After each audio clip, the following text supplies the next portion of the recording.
Baik, bismillah, assalamualaikum warahmatullahi wabarakatuh. Innal hamdalillah nahmaduhu wa nasta'inu wa nastaghfiruhu wa na'udzubillahi min syururi anfusina wa min sayyiati a'malina. May yahdihillahu fala mudilla lahu wa may yudlil fala hadiya lahu. Amma ba'd. Alhamdulillah, bersyukur kehadirat Allah Subhanahu wa taala yang telah memberi kita kesehatan dan kesempatan sehingga saya dapat mempresentasikan tugas saya di mata kuliah multimedia dasar. Nah, di sini adalah tugas saya adalah multimedia dasar. Perkenalkan nama saya Zulkarnain dengan NIM 201055 201040. Saya berkuliah di Universitas Ibnu Sina, mengambil prodi Teknik Informatika di Fakultas Teknik. Baik, lanjut. Nah, di sini saya akan menjelaskan pengertian multimedia.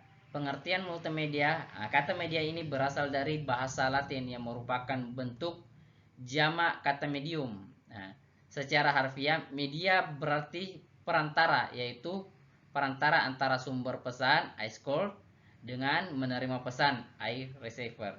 Nah, beberapa hal yang termasuk ke dalam media adalah film, televisi, diagram, media cetak, printer material, komputer, dan lain sebagainya. Lanjut, penjelasan selanjutnya, fungsi media. Fungsi media pertama, untuk informasi. Yang kedua, mengatasi keterbatasan ruang, waktu, dan kemampuan indera manusia. Yang ketiga, fungsi media, sarana untuk mengekspresikan pendapat, ide, gagasan, dan lebih gamblang. Dan fungsi media yang keempat, ditambahkan seuntuk hiburan, relaksasi, dan pengalihan perhatian dari ketegangan sosial yang dialami seseorang. Yang kelima, fungsi media untuk sarana pendidikan yang memudahkan segala metode pembelajaran. Yang keenam, pengawasan dan kontrol sosial tertentu. Itulah fungsi-fungsi media. Lanjut dengan pengawasan dan kontrol sosial tertentu, mencari perhatian yang layak dan mempengaruhi kalayak. Dan yang terakhir, menunjuk eksistensi. Oke, lanjut, kita akan menjelaskan dengan komponen media. Komponen media. Oke, lanjut, teks. Kita bisa lihat teks. Teks, presentasi teks merupakan komponen multimedia yang menjadi dasar untuk menyampaikan informasi. Informasi adalah alat yang digunakan media penyampaian. Oke, kita lanjut. Dan di sini ada suara atau audio. Suara atau audio, teknologi audio juga berperan penting dalam penyampaian informasi. Kita pasti tahu. Tanpa adanya audio atau suara dalam sebuah multimedia, maka hasilnya tidak lengkap. Oke, kita lanjut. Video. Video terdiri atas live video dan full motion. Itu video terdiri yang 3 itu tadi. Oke, kita lanjut. Lanjut, animasi. Animasi dibuat dengan menggambarkan secara manual tiap frame selama durasi animasi tersebut. Oke, lanjut, grafik. Secara umum, image atau grafik berarti still image seperti gambar dan foto. Manusia sangat berorientasi pada visual oriented. Oke, lanjut. Di sini ada interactive link. Sebagian dari multimedia adalah interaktif, di mana pengguna bisa menekan mouse atau objek pada screen seperti button atau teks yang menyebabkan program melakukan perintah tertentu. Oke, kita masuk selanjutnya. Konsep keamanan pada multimedia. Konsep keamanan pada multimedia, yang pertama, stignografi. Di stignografi ini, yang pertama ada Yunani, Greek, dan VS Persia. Pesan kalau di Yunani atau di Persia, pesan yang disembunyikan di meja dan dilapisi lilin. Nah, masih keamanan multimedia pada steganography. Yang kedua, histolios.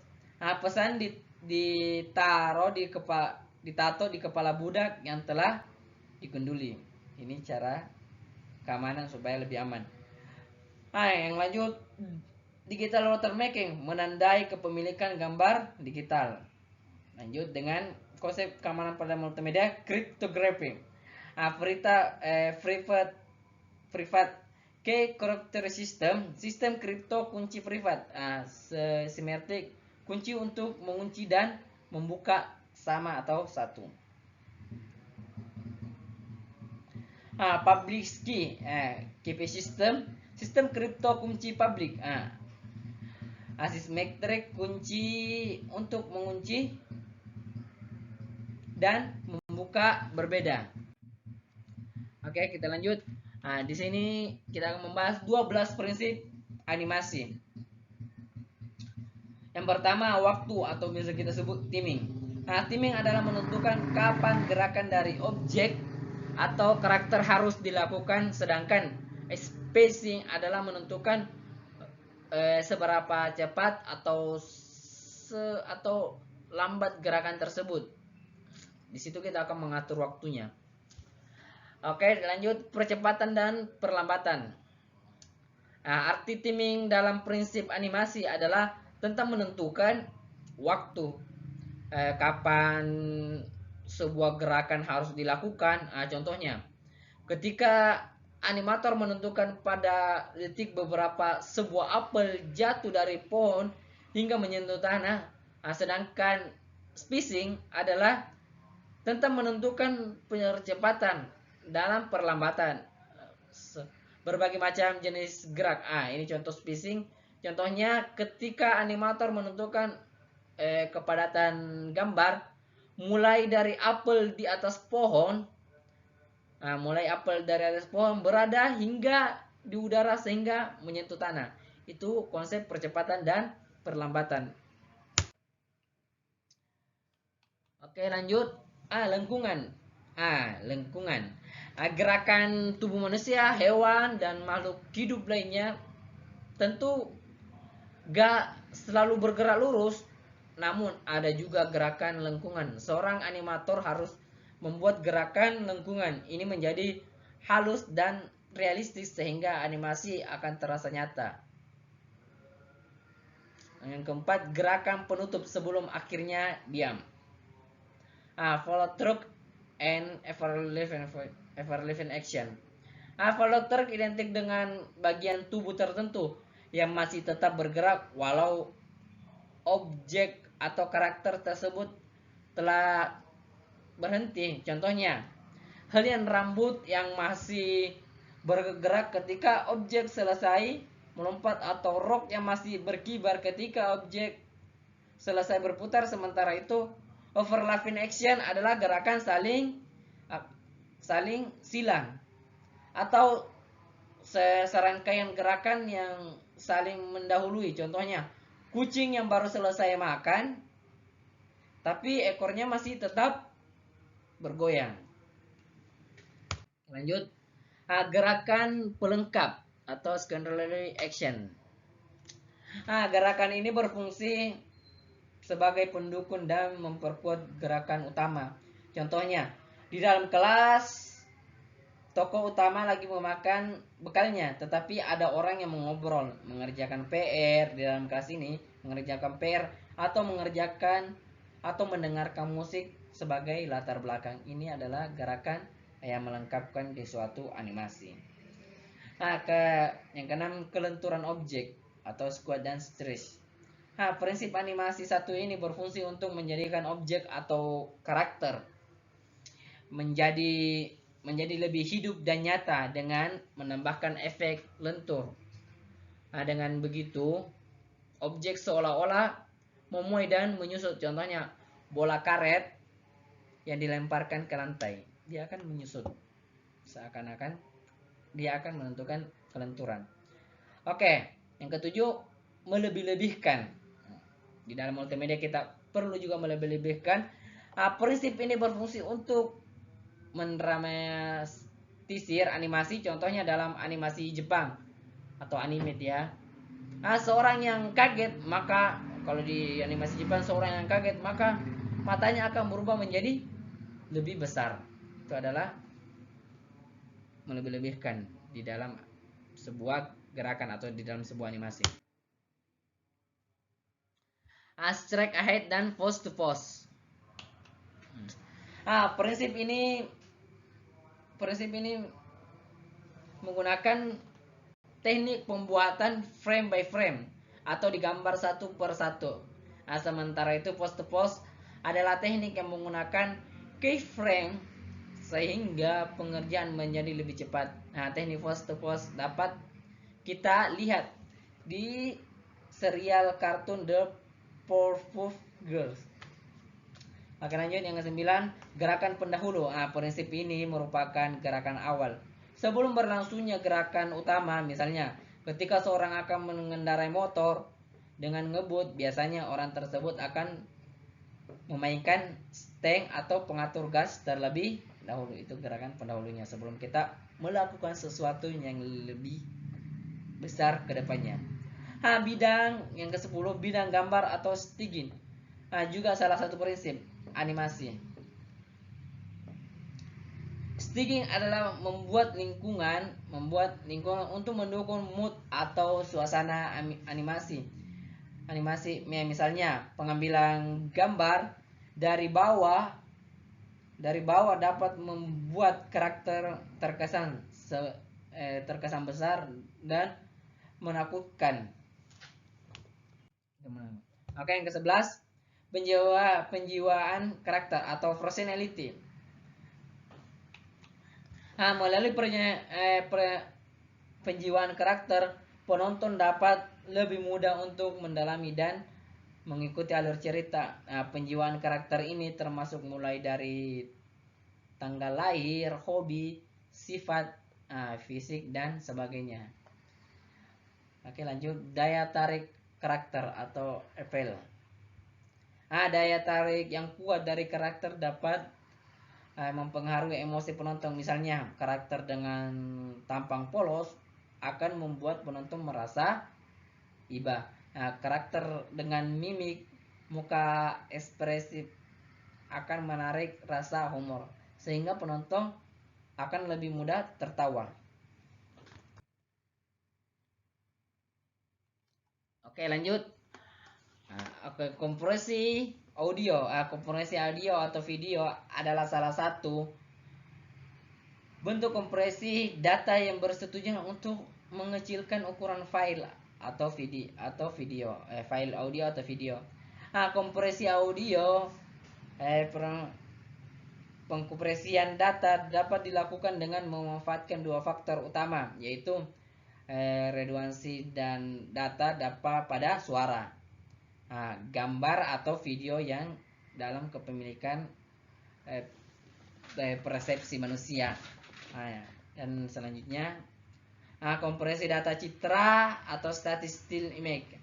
Kompresi citra adalah sebagai kompresi data yang dilakukan terhadap citra digital dengan tujuan untuk mengurangi redundansi dan dari rata-rata yang terhadap dalam citra, sehingga dapat disimpan untuk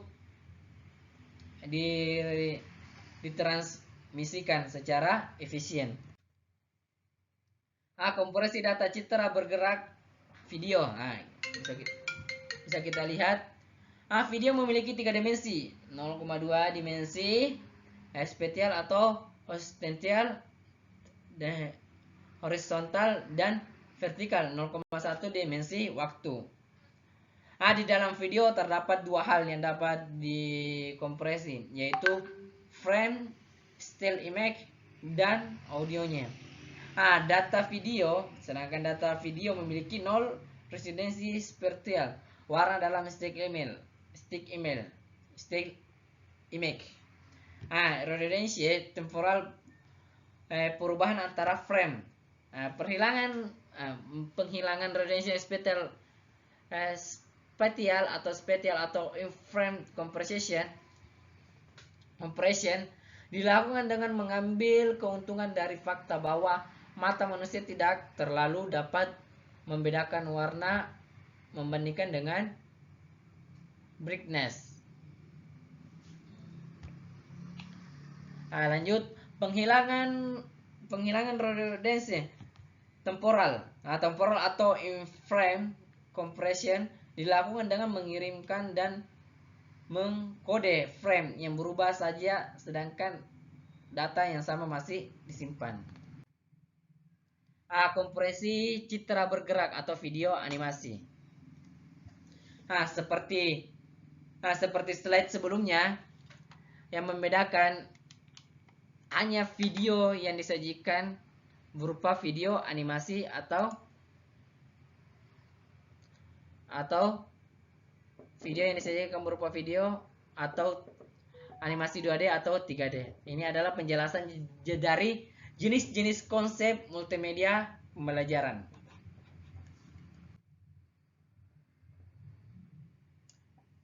Baik, konsep multimedia kita akan bahas konsep multimedia tutorial. Multimedia tutorial yaitu format penyajian multimedia pembelajaran yang dalam pencapaiannya materi dimanfaatkan dengan cara membimbing dan mengarahkan, sebagaimana tutorial yang dilakukan oleh guru atau pendidik lainnya. Dan konsep multimedia drills,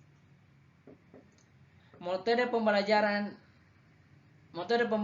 yang diterapkan multimedia pembelajaran di mana siswa melaksanakan kegiatan latihan yang intinya keterampilan tersebut menjadi kebiasaan. Contohnya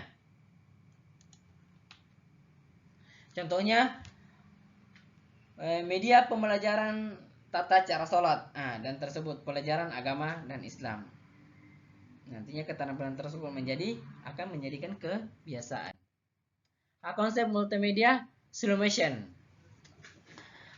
Simulasi dengan maksud situasi kehidupan nyata dan yang dihadapi oleh pengguna. Simulasi digunakan untuk mempergerakkan suatu keterampilan sehingga pengguna merasa seperti berada dalam keadaan yang sebenarnya. Simulasi yang digunakan pada pembelajaran materi yang membahayakan, sulit atau memerlukan biaya tinggi. Misalnya simulasi game untuk melatih pilot pesawat terbang atau pesawat tempur, dan simulasi balap mobil untuk pelatih pembalap mobil membiasakan diri dengan belokan yang tajam dalam kecepatan yang tinggi. Konsep multimedia educational games, model ini juga didesain dengan baik, memanfaatkan sifat kompetitif pengguna untuk memotivasi dan meningkatkan belajar seperti halnya simulasi game pembelajaran. Baik sukar dirancang dan perancang harus yakin bahwa dalam upaya memberikan suasana permainan, integritas tujuan pembelajaran supaya tidak hilang. Baik, itulah tadi jawaban dari uas-uas saya. Sekian dari saya, kurang lebihnya mohon dimaafkan. Billahi fi sabilillah fastabiqul khairat. Wassalamualaikum warahmatullahi wabarakatuh.